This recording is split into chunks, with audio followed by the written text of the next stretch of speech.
Bismillahirrahmanirrahim. Assalamualaikum warahmatullahi wabarakatuh.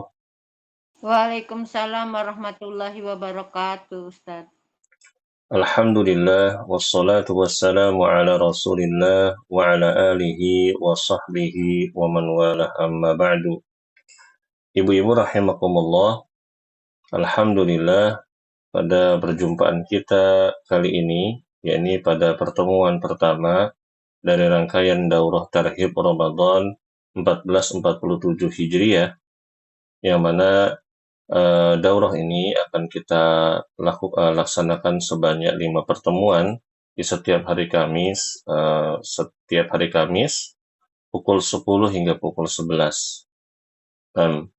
Ibu-ibu rahimakumullah, kita memuji Allah Subhanahu wa Ta'ala dan juga salawat serta salam kita haturkan kepada Nabi kita Muhammad Sallallahu Alaihi Wasallam, yang dengan semua itu kita bisa berkumpul karena keimanan dalam halaqah online ini, yang mana kita secara bersama-sama akan mempelajari hukum-hukum terkait bulan Ramadan, ya, kemudian zakat fitrah atau zakat fitri, dan juga hukum-hukum terkait hari raya. Dan tentunya ya mungkin kalau misalkan nanti ada waktu, ya, kita akan membahas hal-hal yang biasa atau hal-hal yang penting yang sering terjadi di momen-momen tersebut. Ibu-ibu rahimakumullah, tidak terasa ya sebentar lagi kita akan memasuki bulan Ramadan, dan kita sekarang sudah berada di bulan Sya'ban.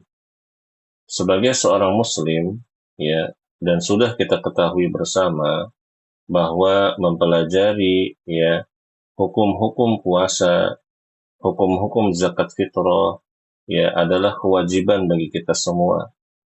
Yang mana ya apabila kita tidak mau mempelajarinya, maka kita bisa jatuh kepada dosa besar. Ya, karena kedua hukum ini masuk ke dalam rukun Islam. Kata Rasulullah Shallallahu Alaihi Wasallam, "Bunyal Islamu ala khamsin, syahadati an la ilaha illallah wa anna Muhammadar Rasulullah, wa iqamis shalah wa tu'tiyaz zakah wa tasuma Ramadan wa tahujjal baita in istata'ta ilaihi sabila." Sesungguhnya Islam itu dibangun di atas 5 perkara. Yang pertama syahadat, yang kedua sholat, yang ketiga menunaikan zakat, yang keempat berpuasa di bulan Ramadan, dan yang kelima adalah menunaikan ibadah haji jika kita mampu. Dan ibu-ibu rahimakumullah, saya berharap ya selama daurah ini 5 pertemuan ke depan, ibu-ibu ya istiqomah untuk mengikutinya, ya, karena apa yang kita pelajari ini sangat penting. Karena Al-Imam Bukhari rahimahullahu ta'ala mengatakan di dalam sahihnya, al-ilmu qabla al-qawli wal-amal. Ya, ilmu sebelum berkata dan beramal. Dan walaupun kita ini, ibu-ibu rahimakumullah, sudah melewati puluhan Ramadan, ya, sudah melewati puluhan Ramadan, ya, dan sudah kita sering lakukan setiap tahunnya, kadang ya namanya kita manusia, kita ada yang terlupa. Oh, ini hukumnya apa ya? Ini hukumnya gimana ya? Kalau saya lagi seperti ini, boleh nggak ya saya tidak puasa? Dan seterusnya. Kalau ini membatalkan puasa nggak ya? Nah, oleh karena itu usaha kita ya selama 5 pertemuan ke depan, mudah-mudahan ya Allah nilai pahala yang besar, ya, karena ya usaha kita ini bukan usaha yang kecil, tapi usaha yang besar. Baik, ibu-ibu rahimakumullah, pada pertemuan perdana ini atau pertemuan pertama ini kita akan membahas beberapa hal muqaddimah mengenai puasa atau mengenai puasa Ramadan. Saya menggunakan buku yang dikarang oleh Al-Ustadz Abu Ubaidah Yusuf As-Sidawi, dan juga ya bersama dengan Ustadz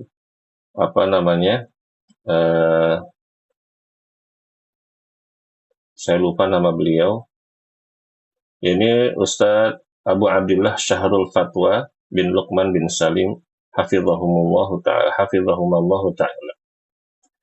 Baik, kita langsung saja ibu-ibu, dan tolong ibu-ibu dicatat faedah-faedah yang penting, karena di antara rangkaian daurah kita ini nanti ada soal-soal yang bisa ibu kerjakan melalui link Google Form ya, melalui link Google Form. Insya Allah akan kita share setiap hari Jumat ya, setiap hari Jumat. Jadi kan kita kajian ya, daurah ini hari Kamis. Nanti link link Google Formnya, link latihannya akan di-share setiap hari Jumat. Baik. Penulis berkata, bab pertama, definisi puasa Ramadan. Sebelum mendefinisikan secara keseluruhan makna puasa Ramadan, sebaiknya kita mengetahui definisi kosakatanya satu persatu. Karena seperti yang dikatakan oleh Imam Ar-Razi, tidak mungkin kita memahami definisi sesuatu kecuali setelah mengetahui kosakatanya satu persatu. Jadi untuk memberikan definisi sebuah makna, ibu-ibu rahimakumullah, sebuah kata, maka bisa kita tinjau dari dua hal. Pertama, definisi secara bahasa, yang kedua, definisi secara syar'i. Nah, kita akan mengambil definisi secara bahasa terlebih dahulu. Penulis melanjutkan, puasa diambil dari bahasa Arab, ya, yang katanya berasal dari soma yasumu soman wasiyaman, yang artinya adalah menahan diri dari sesuatu.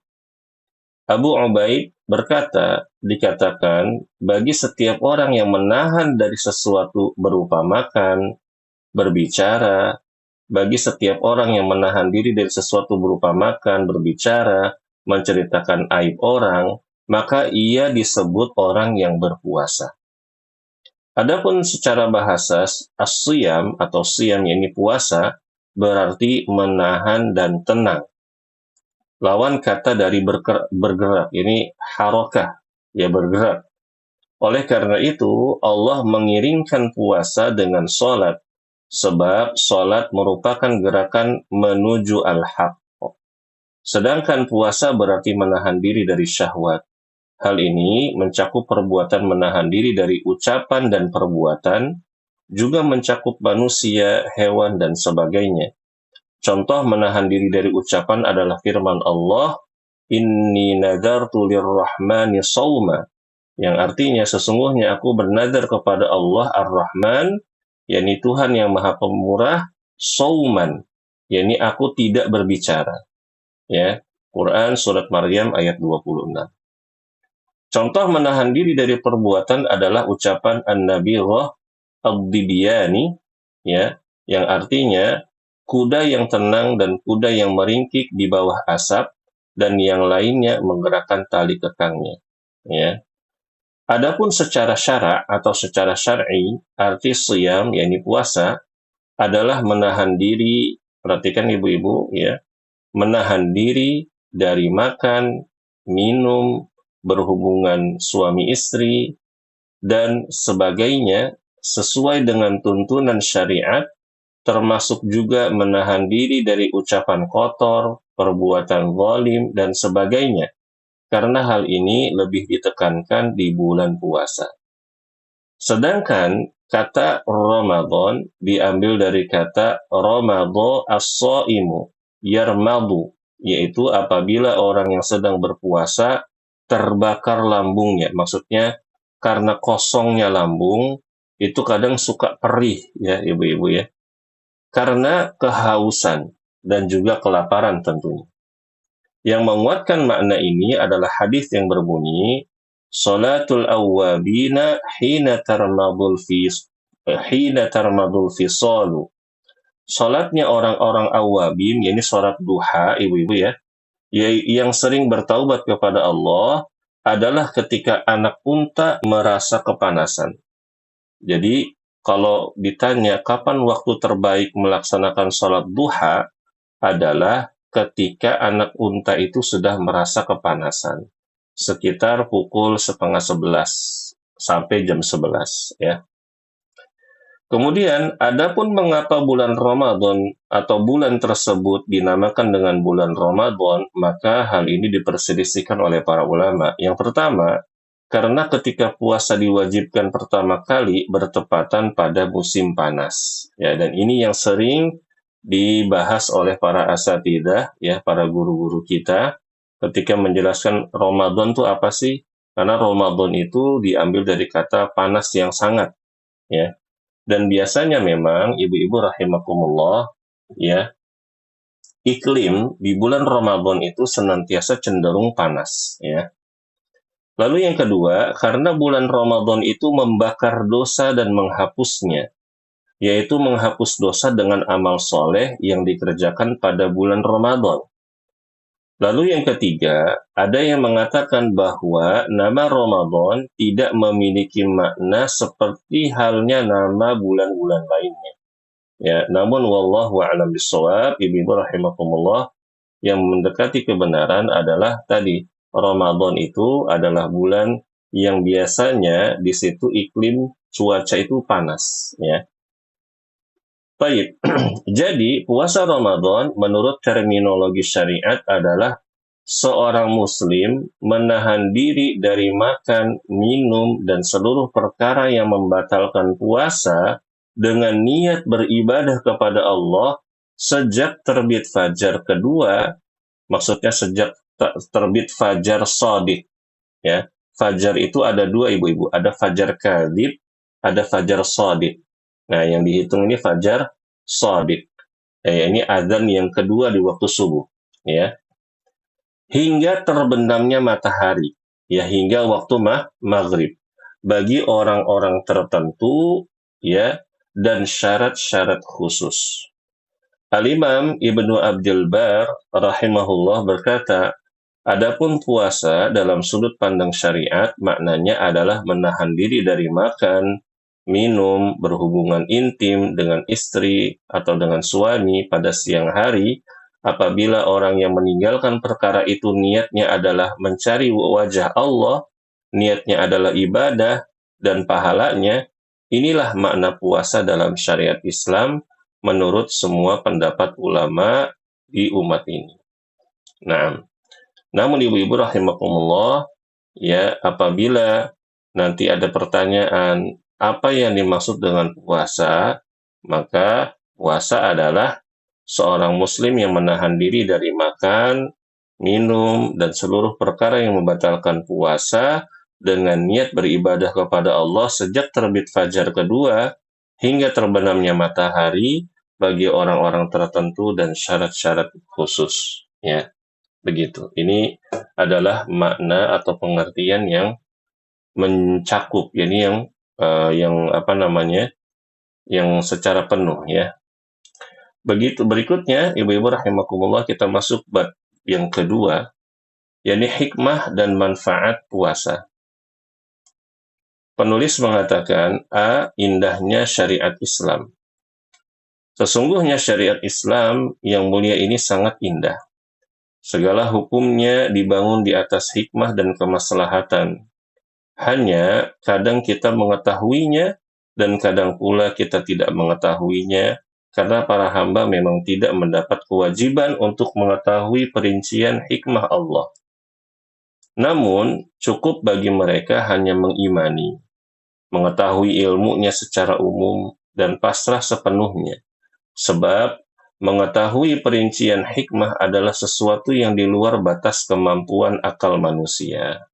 Allah berfirman, "Fala wa rabbika la yu'minuna hatta yuhakkimuka fima shajara bainahum, thumma la yajidu fi anfusihim harajan mimma qadaita wa yusallimu taslima."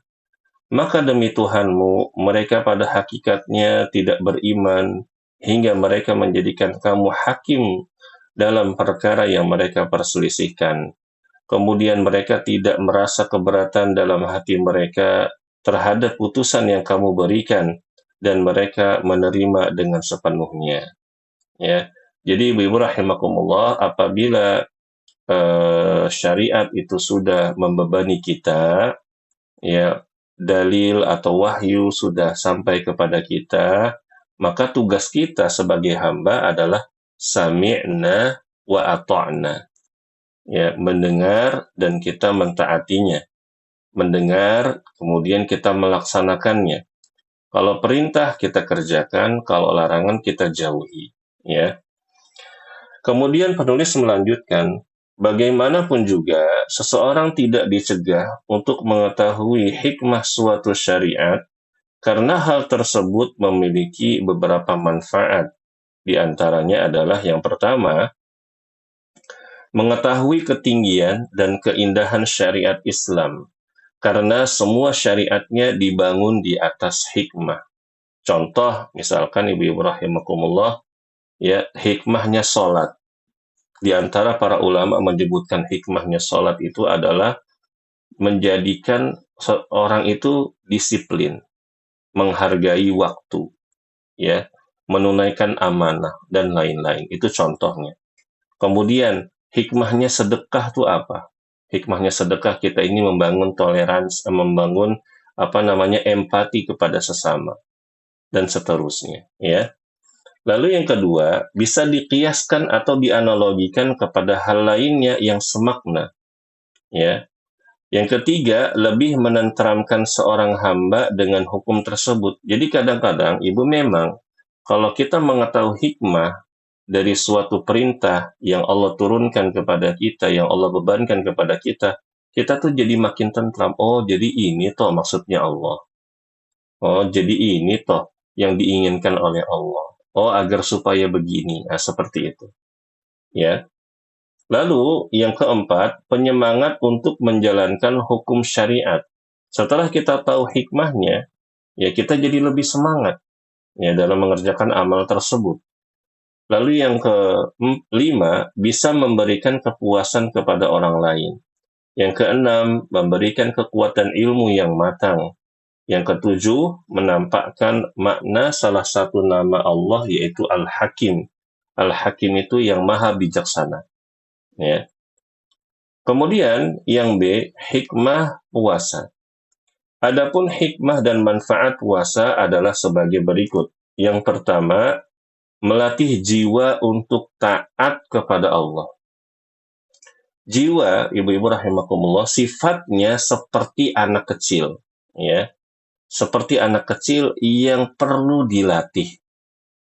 Karena itu, jiwa seorang muslim harus dilatih dan dibiasakan untuk mengerjakan ketaatan.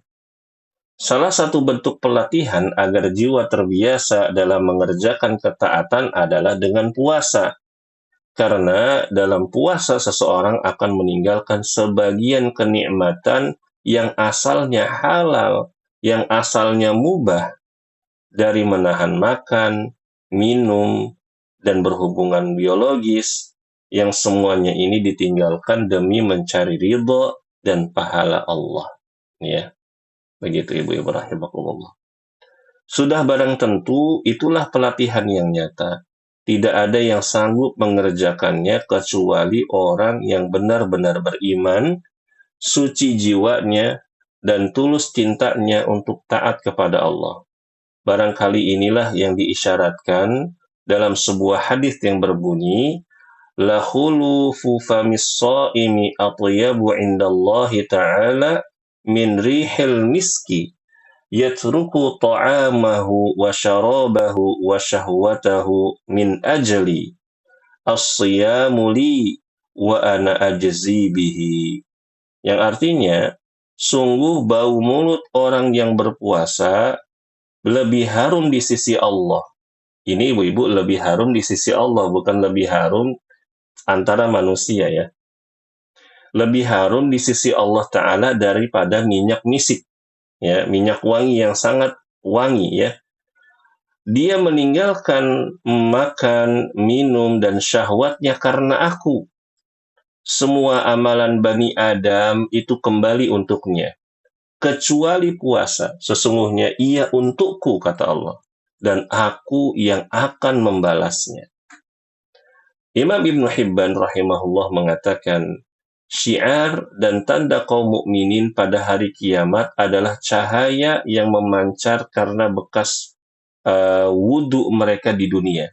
Jadi anggota wudhu kita ini, ibu-ibu, kalau rajin kita berwudhu, ya, atau minimal kita ingin mengerjakan ibadah-ibadah yang harus wudhu, itu nanti ada bekasnya, yaitu kita akan memancarkan cahaya, ya, yaumul mahsyar, ya, di padang mahsyar atau di akhirat nanti, sebagai pembeda dengan seluruh umat lainnya. Dan syiar mereka juga pada hari kiamat dengan puasanya. Di hari kiamat nanti, orang yang suka berpuasa ketika di masa hidupnya, bau mulut mereka lebih harum di sisi Allah daripada minyak misik, yakni minyak kasturi, minyak wangi yang paling harum. Agar mereka terkenal dengan amalan tersebut pada hari perkumpulan, ini pada Yaumul Mahsyar. Kita memohon kepada Allah keberkahan pada hari itu. Amin ya rabbal alamin. Nah, kemudian yang kedua, hikmah di antara hikmah-hikmah puasa, ibu-ibu, menumbuhkan sifat sabar. Ya. Puasa adalah jihad melawan hawa nafsu dan melatih kesabaran. Di dalam puasa terdapat 3 macam kesabaran. Pertama, sabar dalam ketaatan. Yang kedua, sabar dalam meninggalkan kemaksiatan. Yang ketiga, sabar menerima takdir. Alangkah bagusnya ucapan Al-Imam Ibn Rajab rahimahullahu ta'ala, sabar itu ada 3 macam, yakni sabar dalam mengerjakan ketaatan kepada Allah, sabar dalam meninggalkan larangan Allah, dan sabar dalam menerima takdir Allah yang menyakitkan. Ya. Semua jenis sabar ini terkumpul dalam ibadah puasa, karena dalam puasa terdapat sabar dalam mengerjakan ketaatan kepada Allah, sabar dalam meninggalkan apa yang Allah haramkan dari kelezatan syahwat, dan sabar untuk menerima apa yang dia dapat berupa sakit dan kelaparan dan kehausan serta lemasnya badan dan jiwa. Nah, ibu-ibu rahimakumullah, tadi disebutkan sabar dalam ketaatan. Ketika kita mengerjakan ibadah, itu kita butuh kesabaran. Ya, dengan kesabaran itulah kita akan meraih keistiqomahan. Ya, kita jadi istiqomah mengikuti suatu program seperti daurah ini, kita sabar 5 pertemuan, kita dengarkan apa yang disampaikan, kita catat faedah-faedahnya, kita kerjakan latihan-latihannya. Kalau kita nggak sabar, kita nggak akan istiqomah sampai di ujung daurah ini. Ya, begitu juga dengan apa? Dengan puasa. Ya, kalau kita nggak sabar, ya, udahlah saya pengen makan aja, saya pengen minum aja, ya, maka dia akan terjatuh kepada kemaksiatan. Kemudian sabar dalam meninggalkan kemaksiatan. Kemaksiatan itu indah, ibu-ibu, ya, karena dihiasi dengan berbagai kenikmatan, kelezatan. Nah, kita makhluk manusia yang tempatnya salah, tempatnya melakukan dosa, ketika kita meninggalkan kemaksiatan tersebut, maka kita butuh kesabaran. Ya, kita butuh sabar. Saya nggak mau melakukan ini. Saya takut kalau melakukan ini nanti Allah marah. Maka saya harus sabar. Nggak boleh. Ya, seperti itu. Ya, contoh misalkan, ada seorang perokok, ibu-ibu. Udah biasa perokok, candu rokok, tiba-tiba sampai kepadanya dalil, ya, tentang haramnya rokok. Dia baru tahu, oh, rokok tuh haram ya. Maka dia tinggalkan karena Allah. Nah, karena dia sudah candu, saya pernah ngobrol sama perokok ya gitu, itu tuh sulit kecuali bagi mereka yang mendapatkan taufik dari Allah dengan mudah meninggalkannya. Ya, dan itu butuh kesabaran. Kemudian sabar menerima takdir. Nah, ini juga penting, ibu-ibu. Takdir itu tidak senantiasa baik. Takdir pun kadang terjadi kepada kita takdir yang buruk. Selama kita sabar menghadapi takdir yang buruk tersebut, maka Allah ganjar dengan pahala yang besar. Oleh karena itu, ibu-ibu rahimakumullah, perhatikan, kita harus sabar dalam ketaatan, sabar dalam meninggalkan kemaksiatan, dan sabar ketika menerima takdir. Yang kemudian yang ketiga, hikmah yang ketiga adalah meredam syahwat. Laki-laki ataupun perempuan itu memiliki syahwat, ibu-ibu. Kita semua punya syahwat, ya. Dan tidak dipungkiri setiap insan memiliki naluri untuk menyukai lawan jenis, ya. Naluri yang tertanam pada diri setiap manusia ini harus tersalurkan pada jalur yang sah, yaitu pernikahan. Bila belum mampu menikah, maka puasa adalah metode jitu untuk meredam syahwat. Itulah obat mujarab yang telah ditunjukkan oleh Nabi kita Shallallahu Alaihi Wasallam dalam sabdanya, Ya ma'syarasy syabab, man istata'a minkumul ba'ah falyatazawwaj fa innahu aghaddu lil basari wa ahsanu lil farji wa man lam yastati' fa alaihi bis shaum fa innahu lahu wijaun, yang artinya, wahai para pemuda, ya, barang siapa di antara kalian yang sudah mampu menikah, segeralah menikah. Karena pernikahan akan lebih menundukkan pandangan dan lebih menjaga kemaluan, dan barang siapa yang belum mampu menikah, maka hendaklah ia berpuasa, karena hal itu adalah benteng baginya. Ibu-ibu rahimakumullah, dari hadis ini kita ambil pelajaran. Bagi kita yang sudah memiliki anak-anak remaja, anak-anak yang usianya sudah 20-an, udah kelihatan genit, ya, maka dilatih untuk puasa sunnah, ya, agar mereka itu bisa meredam syahwatnya. Hadis ini walaupun untuk laki-laki, kena juga untuk perempuan. Bagi mereka yang kadang syahwatnya melonjak, ya, maka harus dibangun kesadaran, harus dikenalkan hadis ini, ya. Kalau syahwatnya sedang melonjak tinggi-tingginya, segera besok berarti saya besok harus puasa. Ya, seperti itu. Kenapa? Karena misalkan kalau dia laki-laki, dia belum mampu untuk menikah. Ya ini dia belum ada nafkahnya, belum ada uang untuk maharnya, belum ada untuk resepsi pernikahan dan seterusnya. Ya, maka hendaknya dia berpuasa. Ya, dan ini adalah apa namanya arahan yang diberikan oleh Rasulullah Shallallahu Alaihi Wasallam kepada umatnya. Lalu yang keempat, mensyukuri nikmat Allah. Termasuk hikmah puasa adalah mengingatkan kepada seluruh hamba akan besarnya nikmat Allah. Seorang hamba akan menyadari betapa besarnya nikmat kenyang, serta merasa puas dalam makan dan minum ketika dia merasa lapar dan haus. Perasaan kenyang setelah asalnya lapar atau hilangnya dahaga setelah asalnya kehausan akan mendorong seseorang untuk bersyukur kepada Allah. Ya ibu-ibu rahimakumullah. Coba kita perhatikan orang-orang yang beriman ketika mereka berpuasa, yang mereka melakukan aktivitas yang berbeda dengan kita. Contoh para ojol, ibu-ibu. Ojol-ojol yang mereka bertakwa kepada Allah, walaupun di tengah terik panas, mereka tetap mencari nafkah. Ketika mereka buka puasa, ibu-ibu, meneguk air seteguk demi 2 teguk, 3 teguk, perasaan yang mereka rasakan itu berbeda dengan orang-orang yang mungkin ketika puasa lebih banyak tidurnya, lebih banyak di rumahnya, lebih banyak menghabiskan waktu, ya mungkin berleha-leha, ya begitu. Nah, orang-orang yang seperti itu, dia akan merasakan, oh ternyata ini nikmat sekali. Ya, setelah dia berpuasa dari terbit fajar hingga terbenam matahari, ya karena mencari pahala dari Allah Subhanahu wa taala, itu akan terpancarkan kebahagiaan, terpancarkan rasa syukur, ya. Oleh karena itu ibu-ibu rahimakumullah, ya, di antara lemahnya hadis, ya, yang sering diulang-ulang oleh sebagian para dai, tidurnya orang yang berpuasa itu berpahala katanya.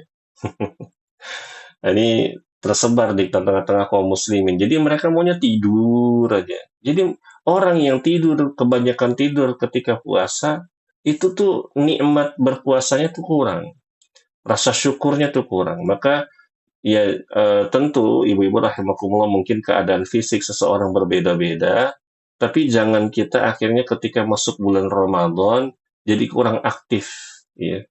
Atau pasif gitu, nggak mau ngapa-ngapain, mageran gitu ya, enggak. Tapi lakukan hal-hal yang sifatnya normal-normal saja, agar kita bisa merasakan kebahagiaan, merasakan syukur yang lebih dalam ketika kita buka puasa. Kemudian ibu-ibu rahimakumullah, penulis melanjutkan, sadarilah hal ini wahai saudaraku, jadikanlah puasamu sebagai media untuk lebih meningkatkan rasa syukur kepada Allah. Ya. Kemudian yang kelima, hikmah puasa yang kelima adalah solidaritas antar sesama.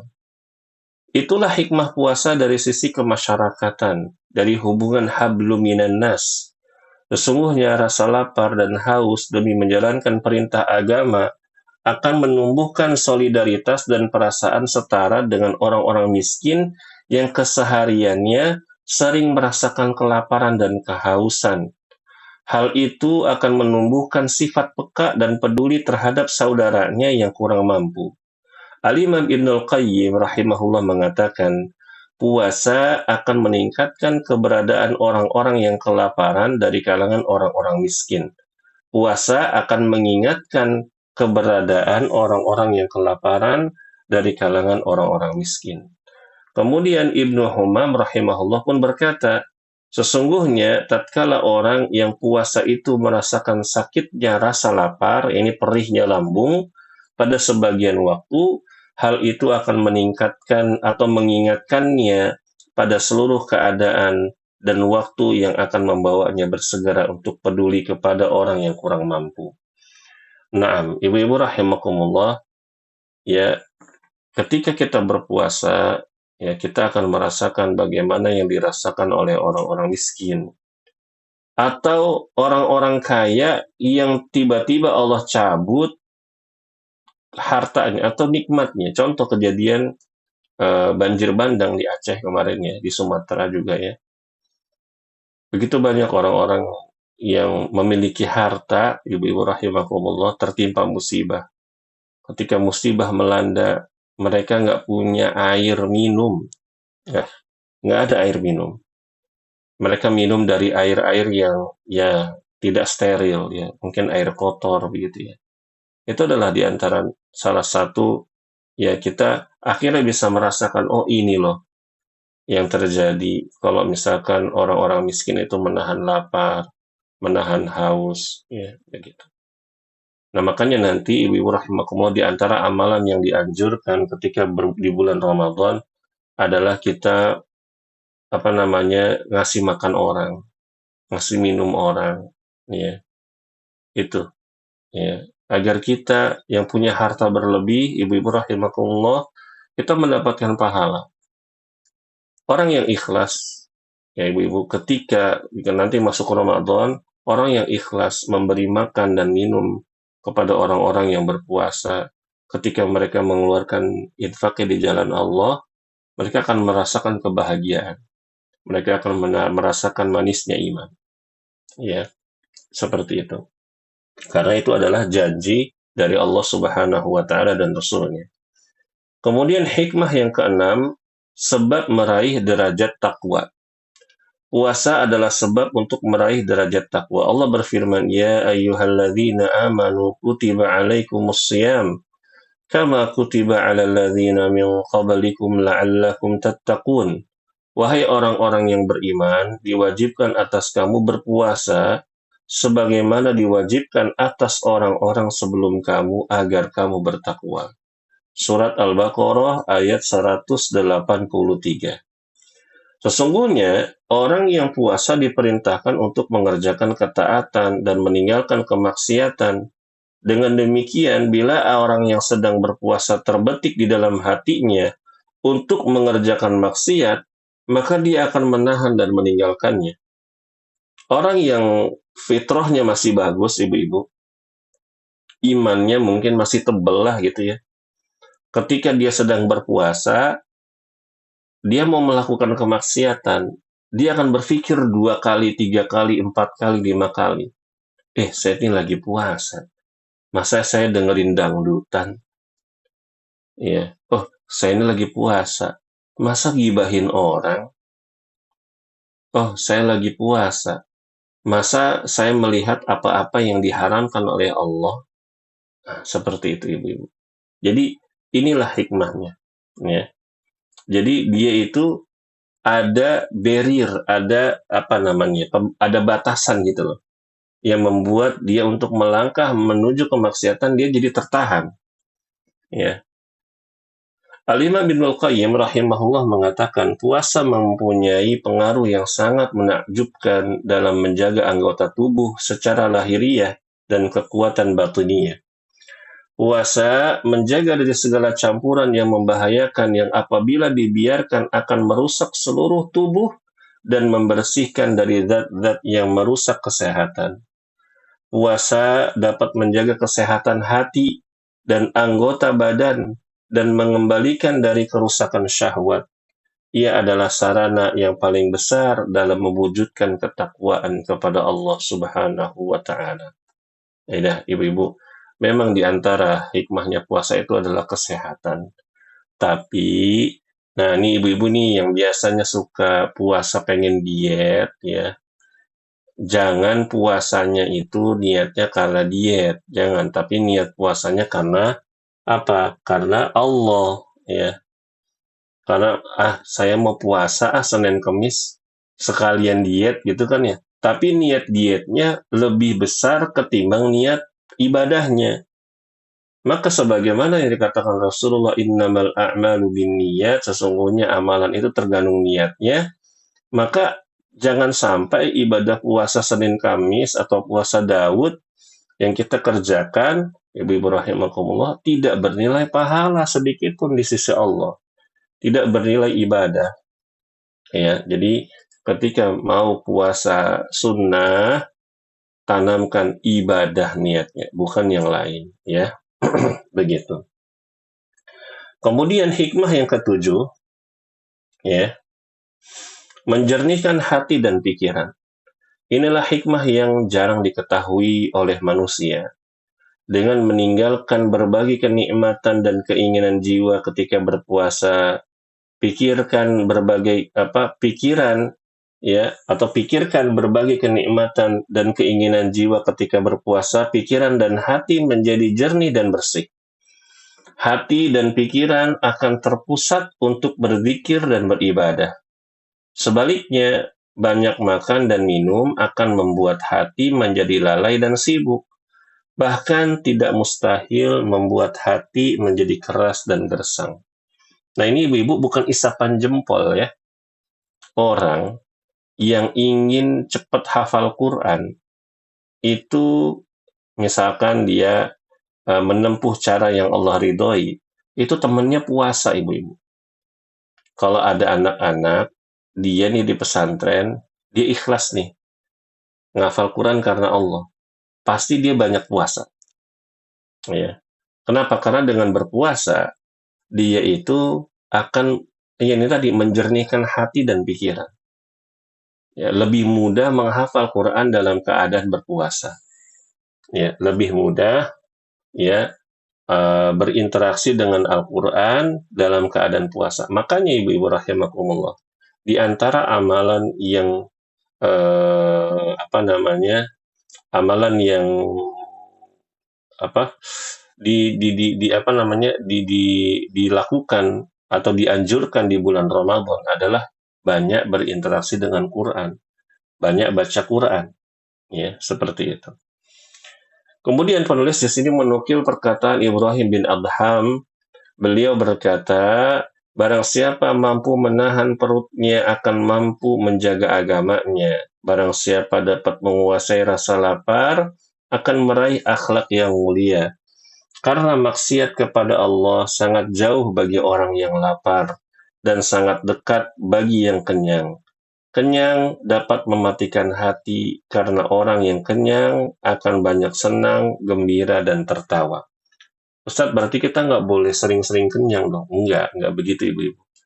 Makan itu boleh sampai kenyang. ya. Banyak dalil yang menyebutkan makan sampai kenyang boleh. Adapun hadis berhentilah makan sebelum kenyang, itu hadis la aslalahu, nggak ada asal usulnya. Tapi memang dari sisi kesehatan mungkin ada manfaatnya ibu-ibu ya. Tapi nggak apa-apa kita makan sampai kenyang sesekali ya. Ya, khawatir kalau kita keseringan itu kita jadi tamak gitu. Jadi orang yang senantiasa kenyang, makan selalu banyak, dia jadi tamak ibu-ibu. Ya, seperti itu. Ini yang dikhawatirkan ya. Kemudian faedah yang atau hikmah yang kedelapan, sehat dengan puasa. Ya, puasa itu akan menjadikan badan kita sehat ibu-ibu. Tapi ingat, jangan niatnya karena pengen sehat. Enggak, niatnya ibadah. Niatnya ibadah. Ada seorang salafus soleh ibu-ibu. Dia udah tua. Dikisahkan dia udah tua. Udah uzur usianya. Lalu dia naik perahu. Dia naik perahu ya. Tiba-tiba ketika udah mau nyampe di bibir pantai, dia lompat. Dan orang-orang yang berada di dalam perahu bersamanya kaget. Loh, kasarnya mah kalau kata orang Betawi ini engkong-engkong ngapain dia lompat? Begitu kan. Kalau dia takutnya kalau namanya udah uzur, dia lompat dari perahu, mungkin kakinya patah, keseleo atau bagaimana. Tapi enggak ibu-ibu, dia lompat lalu berjalan dengan gagahnya. Lalu salah seorang penumpang dia nanya, Syekh, kok tadi saya lihat kamu tuh turun dari perahu tuh lompat, badan kamu masih bugar. Ya, terus dia bilang, wahai pemuda, mau tahu nggak kenapa saya ini masih bisa begini? Maka dikasih tahu sama si syekh tersebut, saya membiasakan dari muda ya badan ini untuk saya ibaratnya kasarnya wakafkan untuk Allah. Maksudnya badan ini dia itu banyak mengerjakan ibadah kepada Allah. Ya, digunakan badannya dia untuk ketaatan kepada Allah. Maka badan itu dijaga oleh Allah Subhanahu wa taala. Ya, begitu. Nah, penulis melanjutkan hal itu, yakni sehat dengan puasa, telah diakui di dalam dunia kedokteran. Bahkan orang-orang kafir pun berpendapat seperti ini, Ibu-ibu. Ya. Puasa dapat menyehatkan tubuh manusia dan menyembuhkan dari berbagai penyakit ganas. Dengan sedikit makan, anggota pencernaan dapat istirahat. Cairan-cairan dan kotoran yang membahayakan dapat keluar dan hilang. Semua itu adalah hikmah dan keutamaan dari Allah. Tidak ada satupun perintah Allah kecuali di dalamnya terdapat kebaikan bagi para hambanya. Saya punya kenalan ibu-ibu rahimakumullah ya. Dia ini mungkin praktisi apa ya herbalis mungkin ya. Begitu herbalis ya. Jadi dia mengatakan ya bahwa beberapa penyakit yang diderita oleh manusia itu bisa sembuh dengan cara puasa. Tapi ya namanya dunia herbalis ibu-ibu ya kan butuh butuh validasi. Ya, butuh validasi. Jadi apabila kita mendapatkan artikel dari herbalis atau bagaimanapun, tetap kita harus nanya dulu sama dokter karena mereka yang ahli. Mereka itu risetnya itu terbukti gitu kan ya. Nah, kalau herbalis itu risetnya berdasarkan pengalaman, bukan berdasarkan ya riset yang sungguhan begitu. Jadi harus divalidasi dulu. Ya begitu. Misalkan ada sakit ini, kita tanya dok, boleh nggak saya puasa, gitu ya? Atau misalkan qadarullah kita lagi sakit, ada sakit tertentu, besok mau Ramadan, kita nanya sama dokter, dok, bulan puasa, saya baiknya puasa atau enggak? Misalkan dokter bilang, oh nggak apa-apa, ibu puasa aja, tidak masalah. Nah, puasalah, seperti itu. Ya, baik. Dan jadi memang benar puasa itu bisa memberikan sehat pada tubuh. Kemudian penulis melanjutkan, demikianlah sebagian hikmah yang kita dapati atau yang kita dapat dan kita ketahui. Bisa jadi masih banyak lagi hikmah-hikmah lainnya yang belum kita ketahui. Akan tetapi perlu dicatat bahwa manfaat puasa ini tidak akan dicapai kecuali oleh orang yang berpuasa secara sempurna dari segala yang diharamkan Allah. Dia berpuasa, dia menahan diri dari makan, dari minum, ya berhubungan biologis, ya. Dia berpuasa dari mendengar yang haram, melihat yang haram, ucapan yang haram, dan usaha yang haram. Dia senantiasa menjaga waktunya dan selalu memanfaatkan kesempatan bulan puasa dengan ketaatan kepada Rabb-nya. Maka orang semacam itulah yang dapat meraih manfaat dari ibadah puasanya. Makanya ibu-ibu rahimakumullah, kenapa Ramadan itu disebut bulan madrasah? Bulannya sekolah. Sekolah buat apa? Sekolah buat iman, buat ketakwaan kita. Kalau misalkan kita masuk sekolah, ibu-ibu ya, kita belajarnya benar, ya kita nurut sama guru, maka insya Allah kita akan lulus dalam keadaan mendapatkan nilai yang terbaik dan menjadi murid yang terbaik. Nah, begitu juga di bulan Ramadan, ketika kita menempuh hari demi hari di bulan Ramadan, pekan demi pekan di bulan Ramadan, dengan penuh ilmu, ya, dengan penuh kesadaran, dengan penuh ketakwaan, maka kita keluar setelah bulan Ramadan menjadi hamba yang lebih bertakwa. Hamba yang kualitas imannya lebih tebal, ya, begitu. Nah, tetapi ibu-ibu rahimakumullah, ada yang dilarang dari kalangan para ulama. Para ulama mengatakan, janganlah kalian ya menjadi hamba-hambanya Ramadan. Ya, maksudnya gimana? Hamba-hamba Ramadan ialah orang-orang yang kenal Allah, yang kenal Al-Quran, yang kenal halal dan haram, yang kenal hal-hal yang sifatnya maksiat dan amal soleh hanya ketika di bulan Ramadan saja. Ya, madrasah Ramadan itu bukan hanya di bulan itu saja, ibu-ibu. Tapi madrasah Ramadan itu mempersiapkan kita di bulan-bulan selanjutnya selama setahun penuh. Jadi ibaratnya kalau grafik nih ibu-ibu ya, ketika kita masuk bulan Ramadan, mungkin kita nih agak down gitu ya keimanan, ya kan? Tapi ketika di bulan Ramadan tuh kita naik, terus naik, ya terus sampai akhir Ramadan kita naik. Nah, setelah Ramadan kita tuh agak datar gitu kan. Nanti udah masuk-masuk bulan-bulan Sya'ban ya atau bulan-bulan sebelumnya ya begitu itu agak turun grafiknya. Nanti Ramadan naik lagi. Nah, seperti itu. Jangan sampai ya ibu-ibu iman kita tuh down terus naiknya ketika Ramadan doang. Habis Idul Fitri down lagi langsung. Itu salah. Oh, ya. Berarti dia menempuh bulan Ramadan ya bukan di atas keimanan, bukan di atas ilmu. Makanya ibu-ibu rahimakumullah, bagi yang sudah bergabung pada daurah ini, maka ikhlaskan niat ya. Ibu-ibu ini apa ya maksudnya? Kita ini kuotanya hanya 50 orang. Sudah ditutup padahal yang daftar itu masih banyak. Masih ada WA-WA berdatangan mau daftar tapi saya bilang maaf kuotanya sudah penuh. Maka bagi siapapun yang sudah mendaftar tapi kurang istiqomah, maka dia kurang bersyukur. Maka dia kurang bersyukur. Begitu banyak orang-orang yang sudah ditolak karena keberadaan ibu-ibu yang kurang istiqomah, ya. Maka ibu-ibu jangan sia-siakan momen ini, ya. Jangan sia-siakan momen ini. Ya, marilah kita bersama-sama, saya sebagai pemateri atau pembimbing, ya kita ikhlaskan niat kita kepada Allah.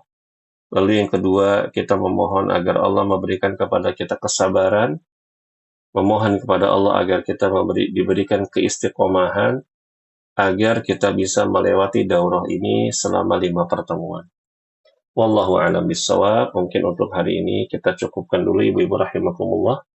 Insyaallah pada pertemuan yang akan depan kita masuk kepada bab yang ketiga dan seterusnya.